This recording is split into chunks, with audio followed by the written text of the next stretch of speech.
Hello class 10th। तो बच्चों काफ़ी टाइम बाद मैं वीडियो डाल रहा हूँ, पर कुछ प्रॉब्लम थी इस वजह से नहीं डाल पाया। अब वीडियो थोड़ी रेगुलर आएंगी। तो आज हम प्रूफ करने वाले हैं क्लास 10th की बेसिक प्रोपोर्शनलिटी थ्योरम। बाकी थ्योरम हमारे सिलेबस से अब हटा दी गई हैं, तो सिर्फ हमारे पास यही थ्योरम है। तो हम इस थ्योरम को आज यहाँ पे प्रूफ करने वाले हैं, ठीक है। तो पहले उस क्वेश्चन में बोला स्टेटमेंट जो लिखा है वो क्या लिखा है, if a line is parallel to a side of a triangle which intersect the other two sides to distinct point, then the line divides those sides of triangle in proportion। ठीक है, ये आपकी बीपीटी थ्योरम है। तो फिर हमें क्या करना है, सबसे पहले हमने एक ट्राइंगल लिया।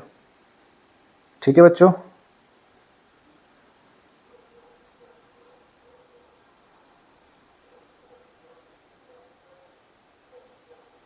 तो हमने एक ट्राइंगल ले लिया। ठीक है, हमने इसको नाम दे दिया ए, बी और सी। तो आपको गिवन इस क्वेश्चन में यह है बच्चों कि आपके पास इस ट्राइंगल में आपने एक लाइन पैरेलल दी गई है। तो गिवन में आपको ये था कि डी जो है वो पैरेलल है किसके, बीसी के। ये आपको ऑलरेडी गिवन था। टू प्रूफ आपको ये करना है इस थ्योरम के अंदर कि जो A D upon D B होगा वो इक्वल होगा ए ई अपॉन ई सी के। ये आपको क्या करना है, क्वेश्चन में प्रूफ करके दिखाना है। प्रूफ करने के लिए थ्योरम्स को आपको करना पड़ता है कंस्ट्रक्शन। तो इसमें हम कंस्ट्रक्शन में क्या करेंगे, हम यहाँ से यहाँ एक परपेंडिकुलर डालेंगे। ठीक है, तो हमने एक लाइन डाली डी एफ, ऐसे हम यहाँ से भी डालेंगे, ई एच नाम दे देते हैं। तो हमने क्या करा, हमने करा कि डी एफ परपेंडिकुलर डाली ए सी पे, उसके बाद आपने एच ई परपेंडिकुलर डाला किस पे, ए बी पे। तो ये दोनों आपने क्या कर दिया, इस पर परपेंडिकुलर डाल दिए। देन उसके बाद फिर आपने इसको यहाँ से ज्वाइन करना है। ठीक है, बी से ई को और डी से सी को। उसके बाद क्या करा, join B E and D C. ये आपने क्या कर दिया, ज्वाइन करा। ठीक है, देन अब उसके बाद आगे चलते हैं। तो देखो हमें इसमें प्रूफ में निकालना होता है एरिया ऑफ ट्राइंगल। तो हमने पहले निकाला area of triangle A D E. तो बच्चों एरिया ऑफ ट्राइंगल होता क्या है, हाफ बेस इनटू हाइट। ये पता है ना आपको कि area of triangle half base into height होता है करके। चलो तो इसके हिसाब से हम यहाँ पे पहले बेस लेते हैं। अगर आपने बेस लिया ए डी, तो ए डी पे आपको हाइट कौन सी मिलेगी, एच ई। ठीक है, आपने अगर ए डी लिया है तो इस पर आपको हाइट क्या मिलेगी, ये वाली मिलेगी ना, एच ई। तो ये आपको हाइट मिलेगी। ठीक है, देन उसके बाद आपने फिर दूसरा वाला ट्राइंगल लिया। कौन सा ट्राइंगल लिया, ट्राइंगल डी बी और ई। इसका भी एरिया वैसे निकलेगा ना, हाफ बेस इनटू हाइट।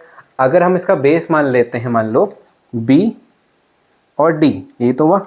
तो हाइट देखो ए बी लाइन पे हाइट डली हुई है एच ई, तो ये हाइट पूरे के लिए मानी जाएगी ना। तो यहाँ पे हाइट फिर से कितनी आएगी, एच ई। अब आपने क्या करा, अब तो आपने दोनों ट्राइंगल्स को जो एरिया निकाला उसको डिवाइड करना है।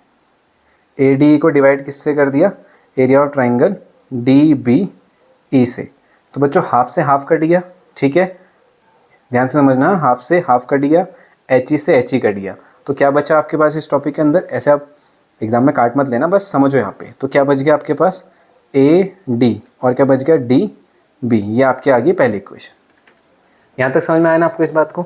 चलो फिर अब आगे वाले ये दोबारा फिर से हम निकालते हैं area of A D E. तो बच्चों रूल वही है, हाफ।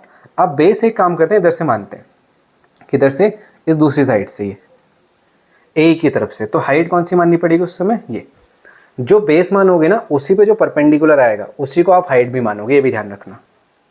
ठीक है, तो चलो, तो आपने बेस माना ए, तो हाइट बन गई उसके बाद डी ई। ठीक है, सॉरी डी एफ नॉट ई। तो ये हाइट होगी आपके पास डी एफ। ठीक है बच्चों, ये आपकी हाइट होगी। अब नीचे वाला है एरिया। हाँ, एरिया ऑफ ट्राइंगल कौन सा है हमारे पास, नीचे वाला ये वाला डी ई सी वाला। तो डी ई सी में क्या करा, हाफ। अब ऐसे बेस कौन सा होगा, देखो ई सी बेस होगा इसका। तो हाइट कौन सी होगी, अभी आपने पढ़ा था कि हाइट जो है वो पूरी लाइन के लिए एक ही है, तो पूरे AC पे हाइट क्या पड़ी है, DF, तो नीचे वाले ट्राइंगल के लिए भी हाइट क्या होगी, DF। फिर वही रूल करो कि ट्राइंगल ADE के एरिया को डिवाइड कर दो एरिया ऑफ ट्राइंगल DEC से। क्या होगा, देखो हाफ से हाफ कट जाएगा, DF से DF कट जाएगा, क्या बचेगा, AE डिवाइडेड बाई EC। ये आपके आगे सेकेंड इक्वेशन। ठीक है, अब थोड़ा सा ध्यान देना बच्चों, क्योंकि यहाँ से इंपॉर्टेंट है। हमने क्लास 9th में एक थ्योरम पढ़ी होती है, अगर दो ट्राइंगल सेम बेस पे होते हैं, जैसे मेरा एक ट्राइंगल ये वाला था ना, ये था, देखो DBE, ये कौन सा, इसका अगर बेस में यहाँ से लूँ तो DE बेस हो जाएगा इसका, तो एक ट्राइंगल ये था आपके पास। दूसरा एक ट्राइंगल ये भी तो था, इधर इससे वाला है DEC। दोनों ट्राइंगलों का बेस क्या आने वाला है, ध्यान से देखें, दोनों का बेस क्या है, ये DE बेस है। और दोनों के बीच की पैरेलल लाइन कौन सी है, DE किसके पैरेलल है, BC के। क्वेश्चन में दे रखा है, तो थ्योरम में अगर ये दिया हुआ है तो आप इसका यूज़ करो। अगर हम यहाँ से हम ये बोल पाएंगे कि जो एरिया है कौन सा लेगा, इसका, ये ट्राइंगल DBE का, वो बराबर होगा किसके, ट्राइंगल DEC के। अब तुम कहोगे बराबर क्यों कहा आपने, तो रीज़न ये है कि both are on same base.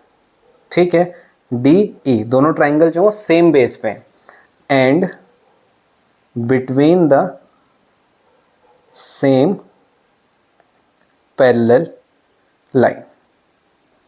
जब दो ट्राइंगल ना सेम बेस पे होते हैं और DE पैरेलल किसके था, BC के, और बिटवीन सेम पैरेलल लाइंस होते हैं, तो उन दोनों का एरिया जो होता है वो बराबर होता है। ठीक है, अब हमने इसका यूज़ करा। अब ध्यान से देखना, अगर हम अपने इक्वेशंस को देखें 1, 2 और 3 को, तो ध्यान से देखो, अगर हम देखें इसका ऊपर का हिस्सा जो 1 वाला है, ठीक है ना, जो हमारा ये वाला हिस्सा है, ये देखो जरा, इसमें सेकेंड वाली इक्वेशन देखो, इसके ऊपर सेम है ना, मतलब फर्स्ट और सेकेंड इक्वेशन में ऊपर का हिस्सा सेम है। अब देखो ये नीचे वाला जो एरिया है, ये आपस में बराबर आ रहे हैं, ये देखो, देख रहे हैं जो मैंने ग्रीन कलर से करा है, मतलब दोनों इक्वेशन में अगर ऑब्जर्व करें और तीसरी को उसके साथ लें, तो तीनों में ये बात समझ में आ रही है कि यार इसका अपर हिस्सा और इसका लोअर हिस्सा, ये आपस में क्या हो चुके हैं, बराबर। इसका मतलब यहाँ पे जो लेफ्ट हैंड साइड है वो बराबर हो गई है। अब अगर बच्चों लेफ्ट हैंड साइड बराबर होगी तो राइट भी तो बराबर होगी ना, तो फिर हम क्या लिखेंगे, फ्रॉम इक्वेशन 1, 2 एंड 3। आपको क्या समझ में आ रहा है इधर से, कि अगर तीनों इक्वेशन को बराबर लेके चले तो AD अपॉन DB किसके इक्वल आएगा, AE अपॉन EC के। AD अपॉन DB बराबर किसके आएगा, AE अपॉन EC के। और यही कौन सी थ्योरम है हमारी, BPT, यानी कि बेसिक प्रोपोर्शनलिटी थ्योरम। यही आपको इसमें प्रूफ करना था। ठीक है, होपफुली उम्मीद करता हूँ आपको ये थ्योरम समझ में आई होगी। समझ में आएगी तो चैनल को सब्सक्राइब कर लो, वीडियो को लाइक कर दो, शेयर कर दो और कमेंट भी कर दो। ठीक है, मिलते हैं नई वीडियो में, तब तक के लिए आप चैनल को फटाफट सब्सक्राइब कर लो।